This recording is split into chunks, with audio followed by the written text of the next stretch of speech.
Thank you. Thank you, Nick.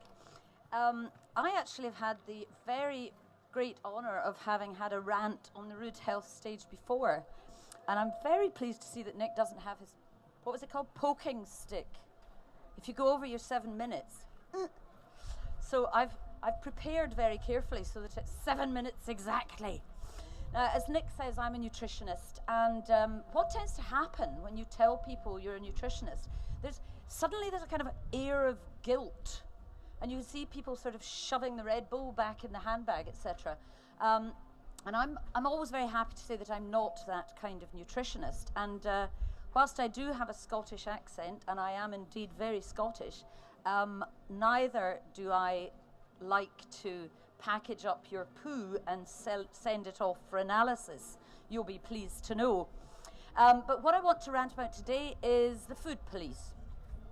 Now, I can sort of basically understand why people, when I say I'm a nutritionist, go, ah. They think I'm going to start telling them that they should give up everything they love. Well, and I can understand why that happens, because the press love them as I do, and they love me, and they ask me to write a lot. But, they do come out with stories daily. You only need to open your newspaper, surf the web, turn on the telly. This is good for you, this is bad for you. This will kill you, this might kill you, but a little bit more slowly. And, my question is, why has food suddenly become sort of the difference between good and evil? And I need to put my glasses on for this, because I came across this quite recently, and it horrified me.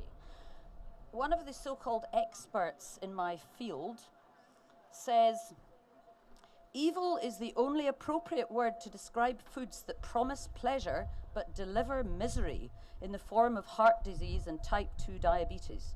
You have to watch your back when traveling the dark alley of empty calories. A sweet, creamy taste and clever packaging can be hiding a food that will only do you harm. The thing about evil, sometimes it looks so good. I mean, please, catch a grip, have a chat with yourself. She's obviously, it was a she, I'm afraid to tell you, she's obviously what I call a scaremonger.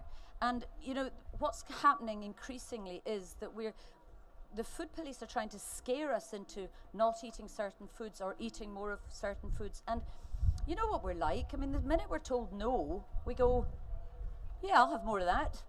This is bad for you. Make it mine a double, And, if the scaremongers aren't going to get us, then it's possibly going to be the government and the very many committees that have been set up to try and solve the little problem the large problem that we've now got. Apparently, we're in the midst of an obesity epidemic. Now, why do they use the word epidemic? I mean, you can't catch it, can you? Not as far as I know, anyway. I don't know if any of you are familiar with a song that was written by an American by the name of Lazy Boy, and it's called Underwear Outside Your Pants. And he says, you know what the #1 health risk in America is? Obesity. Obesity.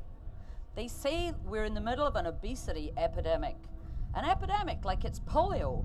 Like we'll be talking to our grandkids about it one day. The great obesity epidemic of 2004. What was it like, Grandpa? Oh, Johnny, it was hell. There were pork chops and cheesecake everywhere. And it was actually very funny. But, what is there a war on obesity? Are we globally getting larger? Yes, we are. So the government our governments across the globe are absolutely determined that they're going to try and sort this situation out. But it's a war on obesity. Now, wars are quite hard when you can't actually distinguish exactly who the enemy is. Is it fat? Is it sugar? Is it awful parents who don't educate their children properly? Is it politics? Is it the media? Is it pollution? Is it environment? Is it kids or all of us sitting around too much, not enough exercise, too much watching videos, playing video games, Facebooking and all the rest of the networking? It's all of those and more. And my point is that you know, salads are great. You know, I mean, they can be really, really great if you get it right.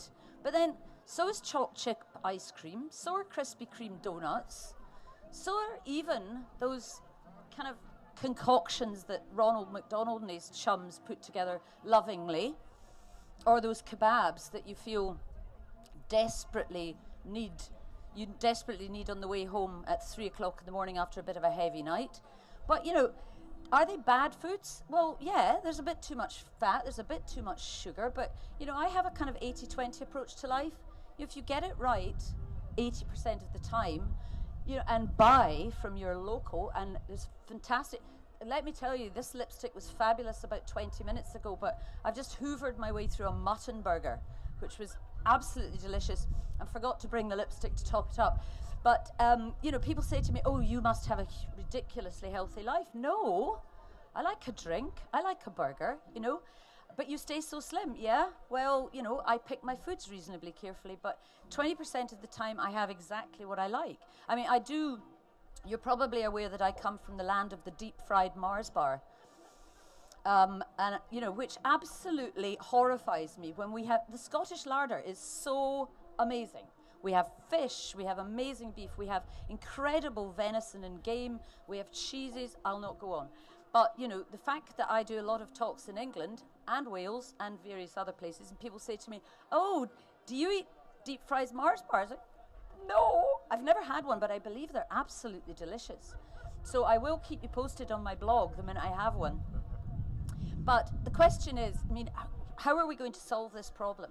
How are we going to start believing in our own decisions that we make about food? I write and talk a lot about fat loss because a lot of people want to know about this. In fact, I have a couple of books. And in fact, I'm doing a talk in the bakery at 3:15 if anybody wants to come along. I'm going to try not to rant. I'm going to try and be a little bit more educational. But my books will also be on sale.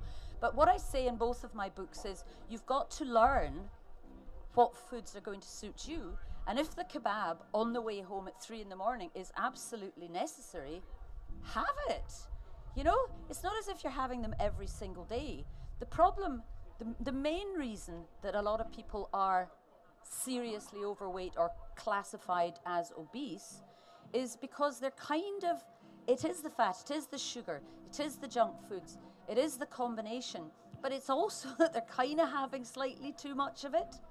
You know what I mean? They're not like eating till they're 80% full. They're eating till they're well full.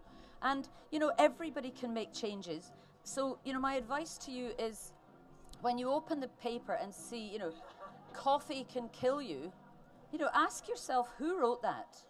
You know, does the journalist actually know what he's talking about, or are they just quoting scientists who, let's face it, science is a fabulous thing, but scientists are the first to tell you that the reason they exist is to find out more. So, of course, they're trying to find out more all the time and get to the root of the problem.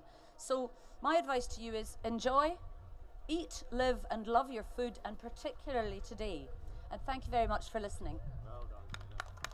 Thank you. Thank you.